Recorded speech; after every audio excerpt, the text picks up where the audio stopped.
చెప్పాలి. ఏంటి కారణం ఏంటి? అది కూడా నీడ వలె ఉంది, ఛాయ వలె ఉంది. అంటే ఒక ఆయన వస్తాడు, ఆయన తనకు అంటే మన అందరి కోసం తన రక్తాన్ని చిందిస్తాడు. చిందించాలంటే ఇది తెలుసుకోవాలి.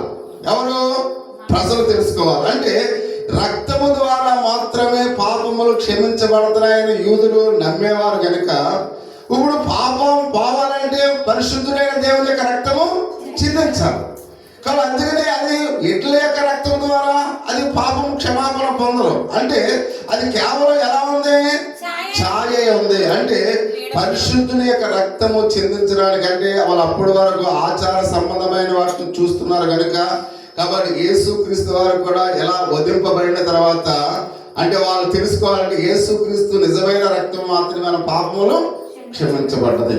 కాబట్టి అది ఛాయ. కాబట్టి యేసుక్రీస్తు వారు తన యొక్క స్వరక్తాన్ని ఇచ్చాడు. కాబట్టి ఇప్పుడు ఎడ్ల రక్తంతో మనకు పని లేదు, కేవలం అది ఛాయ మాత్రమే, నీడ మాత్రమే అనే విషయాన్ని మనం గమనించవలసిన వారమైనట్లుగా పరిశుద్ధ గ్రంథంలో అయితే మనం చూస్తూ ఉన్నాం. అందుకని ప్రియ సహోదరి సోదరా, ఎడ్ల రక్తమైనను మేకల రక్తమైనను రక్త పాపము తీసివేయట అసాధ్యం. అసాధ్యం అంటే ఇంపాసిబుల్, దానివల్ల ఎటువంటి యూజ్ లేదు అనే విషయాన్ని పరిశుద్ధ గ్రంథంలో అయితే మనం చూస్తూ ఉన్నాం. ఆ బలులు యేసుక్రీస్తు యొక్క ఆ బలికి ఛాయారూపంగా మాత్రమే ఉంది. ప్రియ సహోదరి సోదరుడా, ఆ రక్తం దేనికి ఛాయారూపంగా ఉందంట? యేసుక్రీస్తు వారికి మాత్రమే. కానీ అందుకనే మనము ఆ నిమిత్తం అర్పించే వాళ్ళుగా దేవుని కుమారుడైన యేసుక్రీస్తు మనకు ఎలా ఉన్నాడు? ప్రధాన యాజకుడైనట్లుగా మనం చూస్తూ ఉన్నాం. ఆయన ఎలా ఉన్నాడంటే మనకి ప్రధాన యాజకుడై ఉన్నాడు. కాబట్టి ఇప్పుడు యేసుక్రీస్తు వారు వచ్చిన తర్వాత అంత మాత్రమే కాకుండా ఆయన అంటాడు మరియు ఆశీర్వాదములు మనం కలిగి ఉన్నాం. కాబట్టి అందుకని ఆయన అంటున్నాడు దేవుని వాక్య భాగములు, అందుకు మీరే తీర్పు తీర్చిన ఎవరికి అవకాశము ఇవ్వకుడి. కాబట్టి మీరు ఇంకా తారుమారు అవ్వకండి. అర్థమవుతుందా? ఇప్పుడు ఎవరైనా కోడిని తెచ్చి ఇక్కడ కోసారనుకోండి, మీరు అవకాశం ఎవరికి ఇస్తున్నారు? అమ్మా అర్థమవుతుంది చెప్పేది. ఇప్పుడు కోడి తెచ్చి మీరు కోస్తారు ఇక్కడ అంటే పాత నిబంధనలో చెప్పింది కదా అని మీరు కోడి తెచ్చి కోసారనుకోండి, మీరు తీర్పుకు అవకాశాన్ని మీరు ఇస్తూ ఉన్నారు. అలాగే మీరు ఏంటమ్మా ఏంటి మొత్తం ముక్కలు చెవులు అన్ని తీసేయండి అని ఒకవేళ అన్నారనుకోండి, మీరు అన్ని తీసేశారనుకోండి, మీరు ఎవరికి అవకాశం ఇస్తున్నారు? తీర్పుకు అవకాశం ఇస్తూ ఉన్నారు. కాబట్టి మీరు అందరూ కూడా తెల్ల వస్త్రాలు వేసుకుంటండి అని నేను నిబంధన పెట్టాను అనుకోండి, మీరు తీర్పుకు అవకాశం ఇస్తున్నారు. అంటే ఇవన్నీ కూడా ఛాయ అనే ఆలోచన కలిగి ఉండాలి. అర్థమవుతుందా? మన జీవితం అంతా కూడా అంటే మనము ఆచార సంబంధమైన వాటిని ఏవైతే పాటిస్తూ ఉన్నామో, అమావాస్య ఒకవేళ పాటిస్తున్నామేమో, పండుగల ఆచార సంబంధమైన ఒకవేళ పాటిస్తున్నామేమో, ఇవన్నీ కూడా ఛాయ్ అని చెప్తున్నారు. కాబట్టి ఛాయ్ అంటే టీ కదమ్మా, అర్థమవుతుందా? దాని నీడ మాత్రమే చెప్తున్నాడు. కాబట్టి అందుకని నీడ ప్రభు వచ్చిన తర్వాత, ఆయన ప్రత్యక్షంగా వచ్చిన తర్వాత నీడతో మనకు పని లేదు. అందుకని ఎవరు కూడా ఈ రోజు నుంచి దేనికి అవకాశం ఇవ్వకూడదంట? తీర్పునకు అవకాశం ఇవ్వకండి. ఎవరైనా ఏదైతే చూపించి ఎలా చేస్తున్నారేటమ్మా, మీరు తెల్ల వస్త్రాలు వేసుకుంటేనే మీరు దేవుడు మిమ్మల్ని వాళ్ళు పరలోకం తీసుకెళ్తాడని అన్ని అవకాశాన్ని ఎవరికి ఇవ్వకూడదు? ఎవరికి ఇవ్వకూడదు? వేరే వాళ్ళకి మనము అవకాశం ఇవ్వకూడదు. అందుకని చాలా జాగ్రత్తగా మనం వ్యవహరించవలసిన వారమైనట్టుగా మనం చూస్తూ ఉన్నాం. కాబట్టి ఆయన అంటూ ఉన్నాడు, ఆయన పౌలు గారు చెప్తున్నాడు వేరొక మాటల్లో, అపోస్తలుడైన పౌలు ఆయన అంటూ ఉన్నాడు, కొత్త నిబంధనలో మనము జీవిస్తున్నాం కనుక పాత నిబంధన ఇవ్వబడిన ఈ ఆజ్ఞలకు మీరు ప్రియ సహోదరి సహోదర విధేయత చూపడం అవసరము లేదని చెప్తున్నాడు. ప్రియమైన వాళ్ళ అంటే ఇక్కడ మనం చూస్తూ ఉన్న ఈ మాటలు కొంత మనల్ని సందేహింపచేసేట్లుగా ఉంటాయి. కానీ అందుకని అన్నాడు, నువ్వు కొత్త నిబంధనలో ఉన్నావు కనుక నువ్వు ఎవరికి విధేయత చూపించాలి? క్రీస్తుకు విధేయత చూపించు. ఇక పాత నిబంధనలో ఉన్న ధర్మశాస్త్రానికి నువ్వు విధేయత చూపించవలసిన పని లేదు. అంటే దాని అర్థం ఏంటి? ఆచార సంబంధమైన నువ్వు చేయవలసిన పని లేదు ప్రియమైన వాళ్ళ. కాబట్టి అందుకని ఆచార సంబంధమైన వాటికి నువ్వు విధేయత చూపించకు. ఇప్పుడు ఇన్ని కిలోమీటర్లు నడవాలి, రాజమార్గంలో నడవకూడదు, ఇవన్నీ నువ్వు ఇంకా విధేయత చూపించవలసిన పని నీకు లేదు. కాబట్టి అందుకని ఎవరికి చూపించాలి? నువ్వు యేసుక్రీస్తు వారికి విధేయత చూపించవలసిన వారిని మనం చూస్తూ ఉన్నాం. పౌలు ఆయన చెప్తూ ఉన్నాడు, ప్రియ సహోదరి సోదరుల నిజమైన విశ్రాంతి ప్రధాన యాజకుడైన యేసు క్రీస్తు వారు, క్రీస్తు ఆయన మనకు రక్షణకు కారణమై ఉన్నాడు.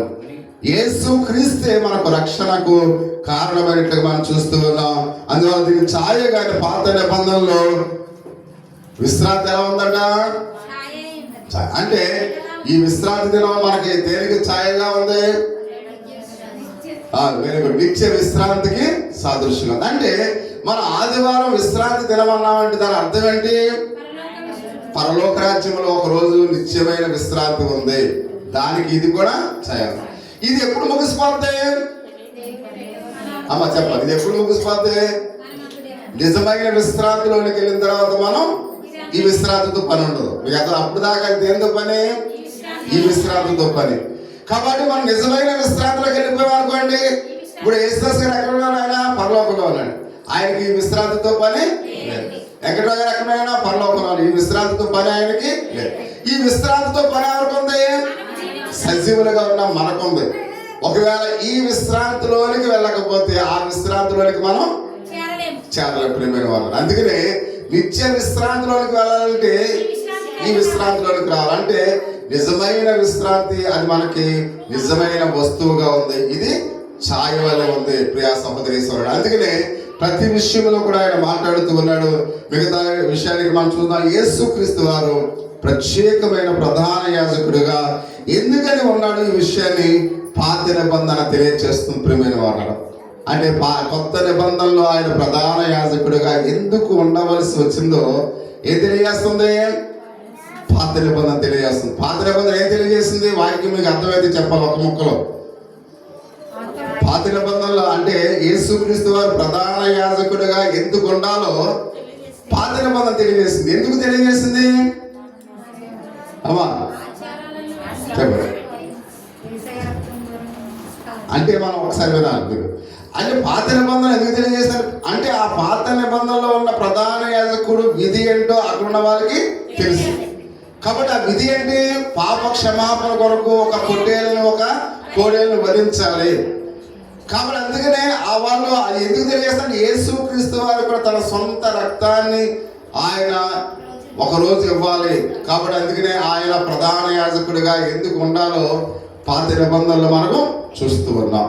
రెండవదిగా మనం గమనించినట్లయితే ప్రియమైన వాళ్ళని మన పాపములు తీసివేయడానికి ఆయన నిజమైన బలి అర్పణ ఆయన మాత్రమే ఇచ్చి ఉన్నాడు అనే విషయాన్ని మనం చూస్తూ ఉన్నాం. అందుకని అతడు తను తానే అపరాధ పరిహార బలిగా మనం చూసినట్లయితే ఆయన అంటూ ఉన్నాడు. యెషయా గ్రంథము 53వ అధ్యాయము 10-12 వచనాలు ఒకసారి మనం చూసినట్లయితే ఆయన అంటున్నాడు, ఆ ఇశ్రాయేలును వ్యాధి కలుగు చేసిన తన్ను తానే అపరాధ పరిహారాంత బలిగా చేయగా మరణమునందనట్లుగా అతడు తన ప్రాణము దారపోసెను. అతిక్రమము చేయవారిలో ఎంచబడిన వాడాయను. అనేకుల పాపములు భరించి తిరుగుబాటు చేసిన వారి గురించి విజ్ఞాపన చేసిన అని రాయబడినట్లుగా మనం చూస్తూ ఉన్నాం. మార్కు సువార్తలో కూడా ఆయన అంటున్నాడు, విశ్రాంతి కలిగులాగున ఆయన ఏమి చేయడానికి భూమి మీదకి వచ్చినాడు ఆయన మాట్లాడుతూ అన్నాడు, మనుషులా అన్నాడు, మనుష్య కుమారుడు పరిచారము చేయించుకున్నట్టుకు రాలేదు కానీ పరిచారము చేయుటకు అనేకులకు ప్రతిగా విమోచన క్రైదనముగా తన ప్రాణమును ఇచ్చారని చెప్పాను. అంటే మనము యేసునందు విశ్రాంతిని కలిగి ఉన్నాం ప్రియమైన వారు. ఈ రెండు వచనాలు మనం చూసినట్లయితే నిజమైన విశ్రాంతి ఎవరిలో మనం చూస్తున్నాం? యేసుక్రీస్తులో చూస్తూ ఉన్నాం. అంటే పాత నిబంధనలో చూస్తున్నామా? చూడలేదు. అంటే పాత నిబంధన నిత్యమైన విశ్రాంతి మనకి ఇస్తుందా? చూడలేదు. ఎవరు ఇస్తున్నారు నిజమైన నిత్యమైన విశ్రాంతి? యేసుక్రీస్తు వారు మాత్రమే మనకు ఇస్తూ ఉన్నాడు. అందుకే అంటూ ఉన్నాడు, ఈ వాక్యాన్ని మనం ఎలా అన్వయించుకోవాలి?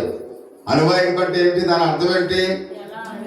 అన్వయించుకోవడం అంటే దాని అర్థం ఏంటి? ఇప్పుడు మా ఒక సినిమా చూస్తూ ఉంటారు. ఆ సినిమాలో హీరో ఉంటాడు, విలన్ ఉంటాడు. ఆ సినిమా అన్వయించుకోవాలంటే కొంతమంది ఏం చేస్తారు? విలన్ గారిని అన్వయించుకుంటారు. ఎందుకంటే విలన్ చాలా వాడి ఇష్టానుసారంగా తిరుగుతాడు. హీరో అంత స్వేచ్ఛవాతం కూడా హీరోకి ఉండదు. అంటే ఎక్కువ యూత్ ఇప్పుడు దేనికోసం ఇష్టపడతారు? ఎలా తిరగాలని. అందుకని ఎక్కువ వాళ్ళు దాన్ని అన్వయించుకుంటారు. మంచి వాళ్ళు దేన్ని అన్వయించుకుంటారు? ఆ హీరోని అన్వయించుకుంటారు. అందుకని ఈ యొక్క ఉదయకాల సమయంలో మనం కూడా అన్వయించుకోవాలి. ఎవరిని అన్వయించుకోవాలి? అందుకే దేవుని యొక్క వాక్యంలో మనం చూస్తున్నాం, మన జీవితాలు అనేక సార్లు మనం కూడా శోధన గురవుతున్నప్పుడు వాళ్ళ కాబట్టి వాటికి ఎన్నోసార్లు మనం లొంగిపోతూ ఉంటాం. చాలాసార్లు శోధనకు మనం గురవుతూ ఉంటాం. కొన్నిసార్లు ఆ శోధనకు మనం ఏమైపోతాం, గురైపోతూ ఉంటాం. అంత మాత్రమే కాకుండా మనలో ఉన్న ఈ పాప స్వభావం బట్టి మనం సులభంగా పాపంలోకి మనం ఏం చేస్తున్నాం, వెళ్ళిపోతూ ఉన్నాం.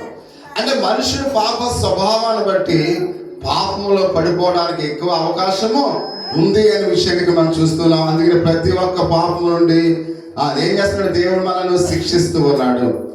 ఒకవేళ ఈ ఉదయకాల సమయంలో ఇంకా నీలో పాప ఆలోచనలు ఉన్నట్లయితే, పాప తలంపులు ఉన్నట్లయితే, పాప ఉద్దేశాలు మీలో ఉన్నట్లయితే, దేవుడు ఈ రోజు కూడా నేను శిక్షించడానికి ఆయన ఇష్టపడుతూ ఉన్నాడు.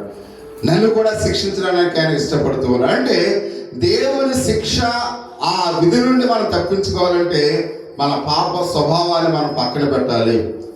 ప్రభువా నేను పాపునై ఉన్నాను ప్రభువా, తలంపుల ద్వారా, మాటల ద్వారా, క్రియల ద్వారా పాప స్థితిని కలిగి ఉన్నాను ప్రభువా, నన్ను క్షమించు ప్రభువా అని ఈ ఉదయకాల సమయంలో మనం దేవుడిని అడగాలి. ప్రియమైన వాళ్ళ, ఒకవేళ అడగకపోతే నన్ను ఎవరు చూస్తారులే, నన్ను ఎవరు చూస్తారులే, నా ఆలోచన ఎవరికి తెలుస్తుంది లేదు ఒకవేళ నువ్వు అనుకున్నట్లయితే నీ ఆలోచన ఏమైందో దేవునికి తెలుసు ప్రియా సహోదరి సోదరుడా. కాబట్టి అందుకని ఎవరు చూడరు కదా, నా ఆలోచన ఎవరు గ్రహిస్తారని నువ్వు అనుకో. నీ యొక్క హృదయంలోనికి ఆ యొక్క నీ యొక్క నోటంట మాట రాకముందుపై నీ హృదయాంతరంగాల్ని అడిగిన దేవుడు. ఒకవేళ మాకు తెలియకపోవచ్చు కానీ దేవుడికి తెలుసు. అందుకని నీ పాప ఆలోచనలు ఇప్పుడే మనం ఏం చేయాలి, విడిచిపెట్టాలి ప్రియా సహోదరి సోదరుడా. ఒకవేళ విడిచిపెట్టకుండా నీలోనే ఉంచుకున్నట్లయితే నువ్వు దేవుని యొక్క శిక్షకు లోనవుతావు. దేవుడు శిక్షిస్తే అది సాధారణంగా ఉండదు ప్రియమైన వారు. అగ్ని ఆరదు, పురుగు చావదని ఆయన మాట్లాడుతూ ఉన్నాడు. కాబట్టి మన పాపములకు ఒకవేళ దేవుని మీద తిరుగుబాటు చేస్తున్నాం. ఎందుకంటే నీలో పాపం ఇంకా ఉన్నట్లయితే దేవుని ఏం చేస్తున్నావు, తిరుగుబాటు చేస్తున్నావు. దేవుని మీద ఒకవేళ తిరుగుబాటు చేసేవారు నేనున్నానేమని ప్రతి ఒక్కరిని గమనించింది. ఎందుకంటే పాపానికి కొంతమంది బానిసలుగా ఉంటారు ప్రియమైన వారు. పాపానికి ఎప్పుడు మనం బానిసలుగా ఉండకూడదు. కాబట్టి ఒకవేళ పాపానికి బానిసలుగా ఉంటే దేవుని తీర్పుకు మనము లోనవుతాం. అందుకని ఎప్పుడు కూడా పాపము మన మీద ఏలుబడి చేయకూడదు ప్రియమైన వాళ్ళరా.